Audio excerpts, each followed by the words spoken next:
नमस्कार दोस्तों। साल 2020 चला तो गया है, लेकिन उसका वो खतरनाक माहौल शायद हमारा पीछा नहीं छोड़ रहा है। मैं ऐसा इसीलिए कह रहा हूं क्योंकि दक्षिण अफ्रीका में कोरोना वायरस के एक नए वेरिएंट ने एक बार फिर से लोगों के बीच में डर का माहौल पैदा कर दिया है।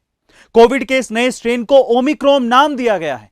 एक तरफ जहां काफी तेजी से फैलने वाले इस वेरिएंट को WHO यानी कि वर्ल्ड हेल्थ ऑर्गेनाइजेशन खतरनाक बता रहा है, वहीं दूसरी तरफ शेयर बाजार और कामकाज भी इससे बुरी तरह से प्रभावित हो गए हैं और अब दुनिया के तमाम देश इसके संक्रमण से बचने को लेकर सतर्क हो गए हैं। चलिए सबसे पहले बात कर लेते हैं इस वेरिएंट के बारे में। इसका औपचारिक नाम B11529 है। इसे कोरोना का अब तक का सबसे ज्यादा म्यूटेटेड वर्जन कहा जा रहा है। WHO ने इस वेरिएंट को ओमिक्रॉन नाम दिया है और कहा है कि इस वायरस की कई म्यूटेशंस हैं, जिसके कारण इसके काम करने का तरीका अन्य वेरिएंट से बिल्कुल अलग है। वहीं दूसरी तरफ दक्षिण अफ्रीका में एपिडेमिक रिस्पांस एंड इनोवेशन के विशेषज्ञों की माने तो ओमिक्रॉन में कोरोना के अन्य स्ट्रेन के मुताबिक बहुत ज्यादा म्यूटेशंस हैं।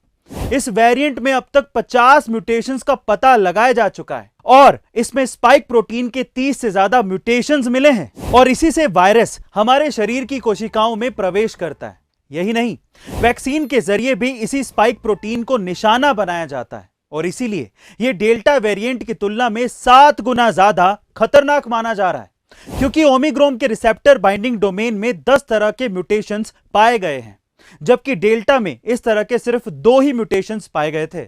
और दरअसल दुनिया भर के विशेषज्ञ इसी वजह से इस वेरिएंट को बड़ा खतरा मान रहे हैं और यही कारण है कि दुनिया भर में अफ्रीकी देशों की फ्लाइट्स को रोकने का सिलसिला भी शुरू हो गया है। इजराइल ने 7 अफ्रीकी देशों से आने जाने पर पाबंदियां लगा दी हैं। इजराइल सरकार ने दक्षिण Africa, Lesotho, Botswana, Zimbabwe, Mozambique, Namibia और एस्वातिनी जैसे देशों को रेड लिस्ट में डाल दिया है। वहीं यूके ने 6 अफ्रीकी देशों से आवाजाही पर रोक लगा दी है। इसके बाद अमेरिका ने भी अफ्रीकी देशों से आने वाली फ्लाइट्स को रद्द कर दिया है।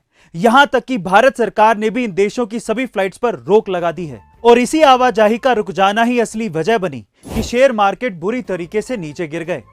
देखिए, हुआ यह कि अलग अलग देशों में कोरोना वायरस का नया वेरिएंट सामने आने से निवेशक नर्वस हो गए। इसकी शुरुआत दक्षिण अफ्रीका से ही हुई। सबसे पहले इस देश ने नए वेरिएंट के 25 मामलों की जानकारी दी। देखते ही देखते बोत्सवाना और हांगकांग में भी यह नया वेरिएंट फैल गया और बाजार बंद होते होते इजराइल और जर्मनी में भी इस वेरिएंट के नए मामले मिलने लगे, जिसके बाद अमेरिका, यूके और भारत जैसे देशों के बाजारों में मंदी आ गई और कामकाज बुरी तरीके से प्रभावित होने लगा, जिसका निवेशकों को भारी नुकसान हुआ। दरअसल कोरोना का यह नया वेरिएंट अब तक 17 देशों में दस्तक दे चुका है। अब हम इंडिया की बात करें तो पिछले कुछ दिनों से देश में कोरोना वायरस के मामले 10,000 से नीचे बने हुए थे, लेकिन अब वो धीरे धीरे बढ़ने लगे। हालांकि अभी ये साफ नहीं हुआ है कि ये नए केसेस नए वेरिएंट से ही हैं, लेकिन दुनिया भर में कोरोना के नए ओमिक्रॉन वेरिएंट की दहशत के बीच मुंबई का एक आंकड़ा डराने वाला है। दरअसल शहर में बीते 15 दिनों में अफ्रीकी देशों से 1000 लोग आए हैं और दक्षिण अफ्रीका में ही ओमिक्रॉन वेरिएंट का पहला मामला सामने आया था और उसके बाद कई अन्य अफ्रीकी देशों में इसका विस्तार भी हुआ है। ऐसे में मुंबई में करीब 1000 यात्रियों का दक्षिण अफ्रीका से आना चिंताएं बढ़ाने वाला है। वहीं हाल ही में अफ्रीकन देश बोत्सवाना से आई एक महिला भी मध्य प्रदेश के जबलपुर में आकर कहीं गुम हो गई और इस महिला का गुम हो जाना भी देश के लिए परेशानी का सबब बना हुआ है। अब वैसे तो भारत ने कोरोना महामारी पर वैक्सीनेशन प्रोग्राम की वजह से काफी हद तक काबू पाने की कोशिश की है, लेकिन इस नए वेरिएंट से सरकार की चिंताएं फिर से और ज्यादा बढ़ गई हैं, खासकर विदेशों से आने वाले यात्रियों की वजह से। बहरहाल सरकार ने इसके लिए कड़े निर्देश जारी किए हैं। आगे क्या होगा वो तो वक्त ही बताएगा, लेकिन आप अपनी तरफ से सतर्क रहें, साथ ही कोरोना के नए वेरिएंट से बचाव के लिए सारे नियमों का पालन भी करें। बिना काम के घर से बाहर ना निकलें और यदि निकल भी रहे हैं तो मास्क जरूर लगाएं। सतर्क रहें, सुरक्षित रहें।